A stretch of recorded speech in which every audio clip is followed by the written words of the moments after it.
Hello everyone and welcome. This is Brad Flickinger with episode number 68 of the School Technology Podcast, recorded April 23rd, 2012. All right, today's episode is brought to you by my friends over at Atomic Learning. And today I want to talk about failure in the classroom. It's been kind of buzzing around the internet the last couple of months.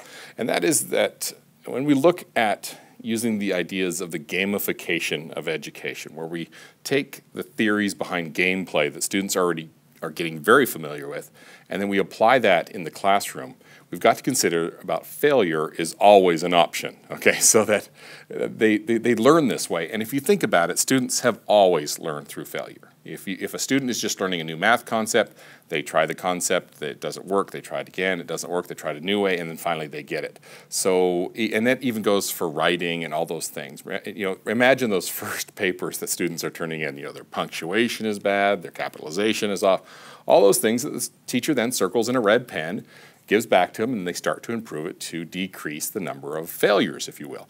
Well, the same thing happens in gameplay. And so if you were to, like me, and you play these simple games, and I don't play very many of them, but like Angry Birds, for example, you try to throw the bird over at the piggies there, and you miss, and then you change your aim, and you try again, and then, oh, now you're too low. Now you change your aim, and now it's just right. So failure is always part of the learning process. And so when I sit down to a lesson plan involving technology, you can't expect it to work perfect the first time. And sometimes that's what we do. We're like, oh, okay, well, I'm going to integrate technology into this new geography lesson, and then suddenly the technology doesn't work, or that component doesn't work, and then some teachers want to throw it all out, saying, oh, I'm just going to go back to my worksheet and my transparencies. Well, you know, you can't do that. You've got to allow both yourself and the students to fail when they're using technology, and that's how they learn. So like the first time they try to do a podcast and then the audio is all bad, or they touch their microphone like this, you know, and it makes bad noises on the audio side of it, then you tell them, okay, please go re-record that. No different than having a child go and redo a level on Angry Birds. They're okay with it. You can send them back to the drawing boards and say, you know, that script isn't ready to be recorded, or that animation isn't smooth yet, those type of things. So really think about that when you're planning your lessons with technology, that it's okay when the technology doesn't work out. Don't throw the baby out with the bathwater, just improve it and move on. All right, I'm going to switch my screen here a little bit, and I'm going to go over to what I'm reading about in my personal learning network on Twitter. And so just this morning I was reading from the itcevangelist.com, and I'll put the links in the show notes here, all about the student workflow with an iPad in your lessons. And this has been really interesting. The author of this talks about how that we can't be so app-centered when we talk about students using technology with their iPads in the classroom or any tablet, that you've got to go away from that. And he lumps them all into two different mindsets for groups that you have when it comes to making things on iPads. You have compilers and you have creations, you know, compiling tools and creation tools. And he really goes into these things about how compilation tools are where you just put things together like Book Creator or Pages or Keynote, where you're putting together different ideas, where creation tools are where you're actually making a new digital product, where he mentions things like Puppet Pals HD and Brushes, Penultimate, Paper, those type of things, GarageBand, all those things can be different categories of where you put it, because like he said, we've got to kind of really, let me just read a quote from his paragraph here. It says, with that in mind, I've been thinking that really there are two main tiers of creation-based apps for the iPad. There are those that are compilers and those that are creation tools. For example, those tools that will take all the various elements that you have created with the creation tools, and those that put those things into a combined format. So that's the compilation tool. So if you think about it, you do audio and you do images and you do all these things, and then they all get put back together in, like say, Keynote on the iPad, those type of things. So that's been really interesting. I've been liking what I'm reading in that. I'm putting together a bunch of information for my summer reading that I want to take on when I revamp my tech lessons this summer. All right, so I want to continue where we left off last week, and that was movie making with kids. This is now part 2. Last week we talked about what gear you're going to need, and this week we're going to talk about part 2, which is writing the script. Now I've got to tell you, I've just started filming, And we filmed on the iPod last week the new movie that we're doing called The Ghost of Bethke, and we actually lost all the footage. I've never had that happen before, but in the transfer process coming from my iPod into my MacBook, something crashed, and I thought I had gotten everything, and I didn't, so I cleared off the iPod thinking that I had everything, and then it turned out that I didn't.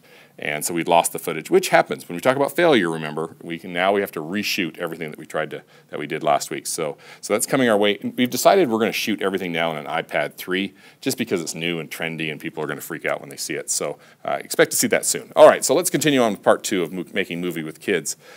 This is writing the script. Try to follow just a simple, normal story arc idea where you have a beginning. How does your story start?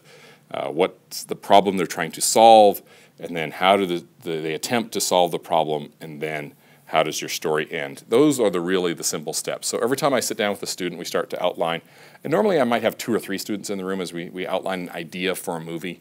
We just kind of go that way, and we sometimes we look at the ending first. How do we want it to end? We want the student to be able to do this or that. Okay, and then let's go work backwards, or sometimes we start in the middle. But if you have that nice story arc, you can start plugging the ideas in, and then the students really understand this is what it takes to have a great movie. You need to have a great story that drives it. And so that's my second piece of advice for you when it comes to movie making.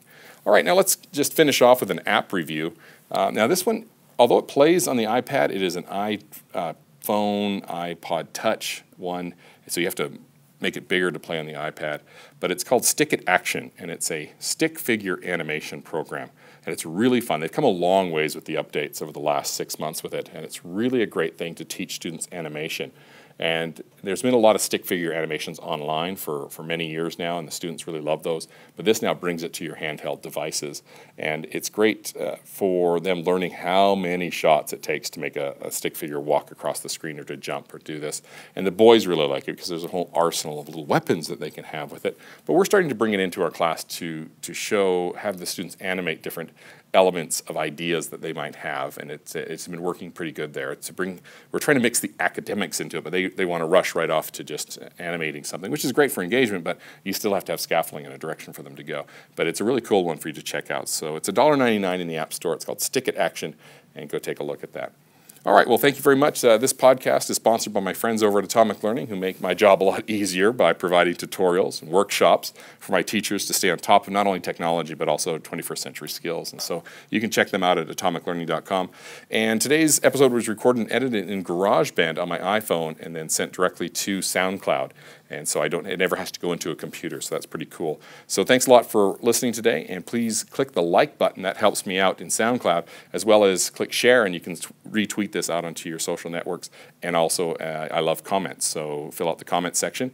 And don't forget to follow me on Twitter, @BradFlickinger, and I will see you next week.